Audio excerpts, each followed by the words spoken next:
El Niño ప్రభావంతో వర్షాలు తక్కువగా ఉండే అవకాశం ఉన్న నేపథ్యంలో ఉమ్మడి ఖమ్మం జిల్లాలో ముందస్తు చర్యలు చేపట్టారు. ఖమ్మం కలెక్టరేట్లో కలెక్టర్ టిఎస్ దివాకర, మంత్రులు భట్టి విక్రమార్క, తుమ్మల నాగేశ్వరరావు ఆధ్వర్యంలో సమీక్ష సమావేశం నిర్వహించారు. గోదావరి జలాలను సాగునీటికి వినియోగించడం, రైతులు ప్రత్యామ్నాయ పంటల వైపు దృష్టి సారించే అంశాలను చర్చించారు.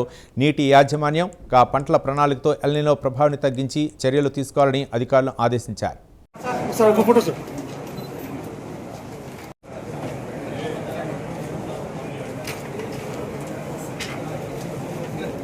కేంద్రాలు సో వాళ్ళు కూడా దాదాపు చాలా మంది ఫార్మర్స్ కి ఫ్రీగా కూడా సీడ్ సప్లై చేయడం జరిగింది సార్, విత్తనాలు నాణ్యమైన.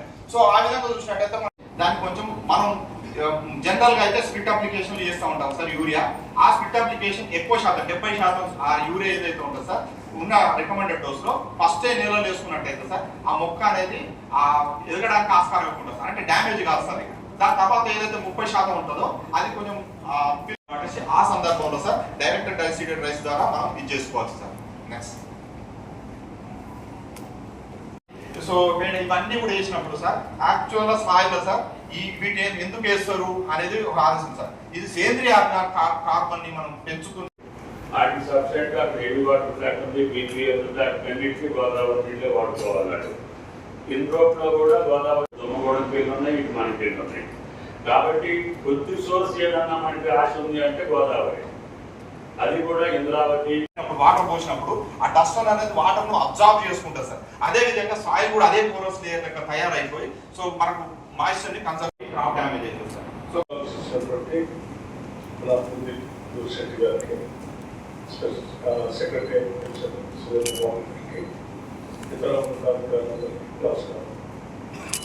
బేసిక్గా ఈరోజు ప్రత్యేక సమావేశానికి ఏర్పాటు చేసామంటే జిల్లాలో ఉన్నట్టు వాస్తవ పరిస్థితి ఏంటి అనేది అధికారుల ద్వారా తెలుసుకుందామనే ఆలోచనతోనే ఈ సమావేశాన్ని ఏర్పాటు చేయడం. ఇది రాష్ట్ర వ్యాప్తంగా అన్ని జిల్లాల్లో ఈరోజు స్టాక్ టేకింగ్ రిపోర్ట్స్ అన్ని all departments particularly connected to agriculture and allied sectors. So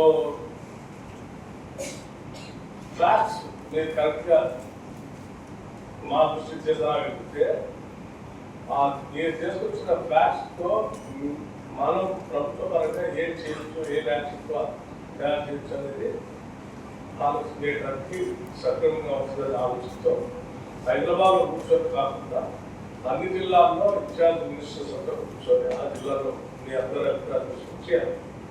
దీంట్లో ప్రధానంగా agriculture department, horticulture department, irrigation department, ground water department, energy department and planning department.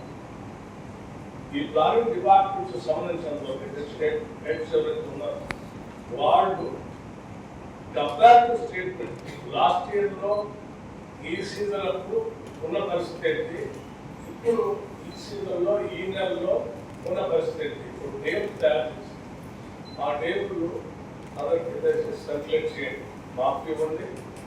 సాధ్యమైనంతవరకు అవసరమైతే మీడియా గురించి దానికి ప్రజలకి తెలియజేసే ప్రయత్నం చేయండి. దాని ద్వారా అప్పుడు మళ్ళీ మంత్రులంతా హైదరాబాద్లో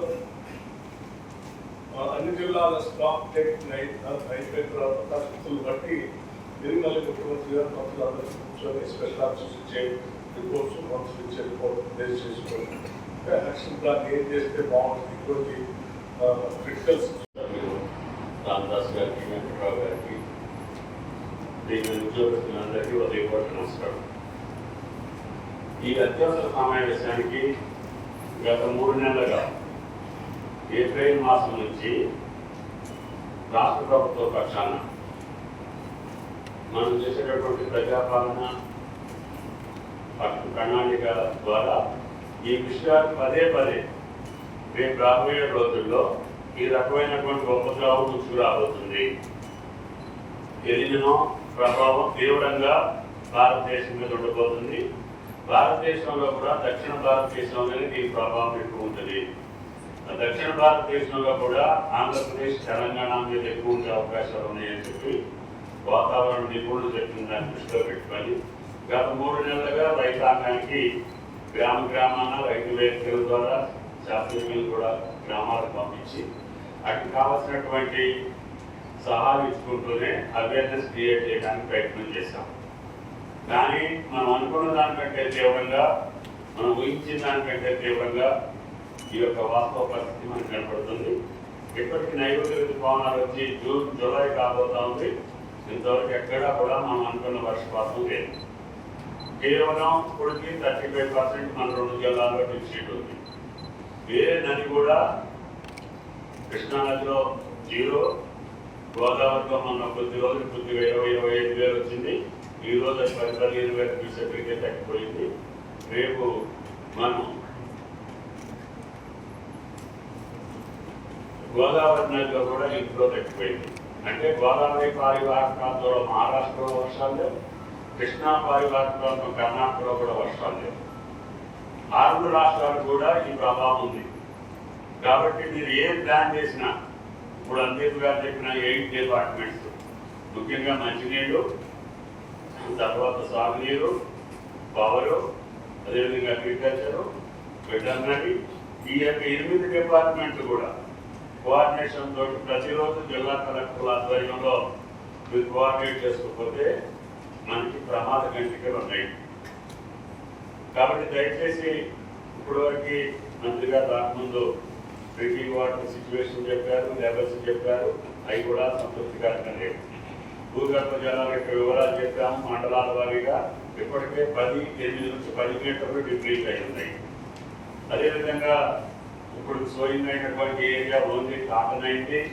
బోర్వెల్స్ కింద కొంతమంది ప్యాడీ చేస్తున్నారు, అది కూడా సంతృప్తికరంగా లేదు. వేసిన పంటల్ని మనం ప్రొటెక్ట్ చేసేదానికి కూడా సాగునీరు, సాగర్ కింద ఎట్టి పరిస్థితుల్లో అవకాశాలు లేవు ప్రగతికి. అదేవిధంగా గోదావరి నుంచి కూడా మనకి సోర్స్ ఏమి లేవు.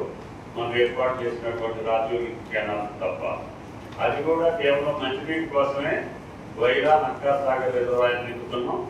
ఆంధ్రవేలో ఉన్నటువంటి ట్యాంక్స్ నింపుకుంటే, గ్రౌండ్ వాటర్ ఉంటే, బోర్వెల్స్ ఉంటే కొంతవరకైనా మంచినీటికి ఇబ్బంది ఉండదు అని చెప్పి దాన్ని అతి కష్టం మీద బట్టి గారి యొక్క అనుమతితో దాన్ని నడుపుతుంది. కాబట్టి దాని కింద కూడా సాగునీటికి అవకాశం లేదు. నాగార్జున సాగర్ కింద సాగునీటికి అవకాశం లేదు. బారేరులో కూడా మంచినీటికి only 3-4 months up to September వరకే ఉన్నాయి. అది కూడా నాగార్జున సాగర్ డిఫిసిట్ అంటే డెడ్ స్టోరేజ్గా ఉంది. రేపు నాగార్జున సాగర్ నుంచి ఇవ్వాలంటే కూడా అక్కడి నుంచి కూడా మరి లెఫ్ట్ కెనాల్కి లిఫ్ట్ చేయాలి. అందుకని బట్టి గారి యొక్క అనుమతితోటి మేము చిన్న ప్రయోగం చేయాలనుకుంటున్నాం. అది ఆయన గారు అనుమతిస్తే ఇప్పుడు రాజీవ్ ఇంటి కెనాల్ ద్వారా కేంద్ర దగ్గర షట్టర్స్ క్లోజ్ చేస్తే మీకు మోనిటర్లో మేజర్ దాకా నీళ్ళకి కూర్చోబెట్టవచ్చు. ఆ షట్టర్స్ క్లోజ్ చేసి అక్కడ ఒక మోటార్ పెట్టి యువతలకి లిఫ్ట్ చేస్తే మీకు పొదుపూరు మంచుకొండ లిఫ్ట్ దాకా నీళ్ళు వచ్చే పరిస్థితి ఉంది. అది టెక్నికల్గా అబ్జర్వ్ చేయమని చెప్తాం. చేస్తే ఇంటి కెనాల్ వచ్చే లోపల మనం సాగునీరుకి ఇవ్వకుండా ఆ నీటిని కేవలం బ్యాక్వర్డ్ ఇంటిగ్రేట్ చేసి నాగార్జున సాగర్ కాలువ ద్వారా ఖమ్మం దాకా తీసుకొచ్చే అవకాశం కొంచెం కనపడుతుంది సాంకేతిక పరంగా.